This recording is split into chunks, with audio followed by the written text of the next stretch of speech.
నేనండి మీ వదినమ్మను. ఈరోజు మీకు సైడ్ డిష్ గాను, కర్రీ గాను, చపాతీలోకైనా, రైస్‌లోకైనా ఎంత అద్భుతంగా ఉండే cauliflower meal maker egg bhurji అండి.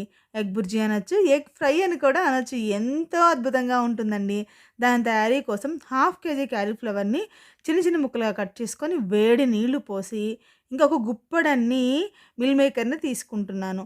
వాటిని కూడా వేడి నీళ్ళలో నానబెట్టుకొని పక్కన ఉంచుకోండి. తర్వాత పొయ్యి మీద ఒక కడాయిని పెట్టి కాస్త ఆయిల్‌ని వేసి, ముందుగా కొంచెం జీలకర్రను, అది కాస్త ఫ్రై అయ్యాక 2 ఎండుమిర్చి ముక్కల్ని వేసి, ఒక పావు టేబుల్ స్పూన్ వరకు పసుపును కూడా యాడ్ చేయండి.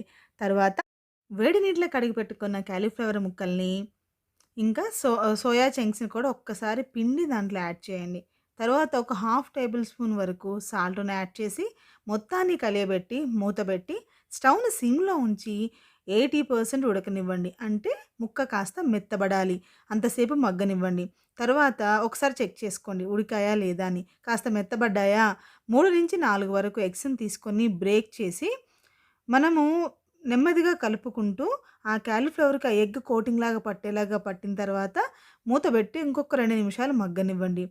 మూతబెట్టి మగ్గిన తర్వాత ఓపెన్ చేసి ఉప్పు, కారం, ధనియాల పొడిని యాడ్ చేసుకొని కలిపి కొంచెం కొత్తిమీరని చల్లి దించేసామంటే ఎంతో టేస్టీగా ఉండే cauliflower meal maker egg bhurji ready అండి. ఇది అన్నంలోకైనా, చపాతీలోకైనా సూపర్‌గా ఉంటుంది.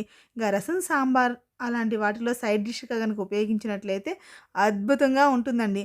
మీరు ఖచ్చితంగా ట్రై చేస్తారు కదూ! మీకు గనుక నా రెసిపీస్ నచ్చుతున్నట్లయితే లైక్ చేయండి, షేర్ చేయండి, సబ్స్క్రైబ్ చేసుకోవడం అస్సలు మర్చిపోకండి. అన్నట్లు మీ వదినమ్మ ఆల్ రౌండర్.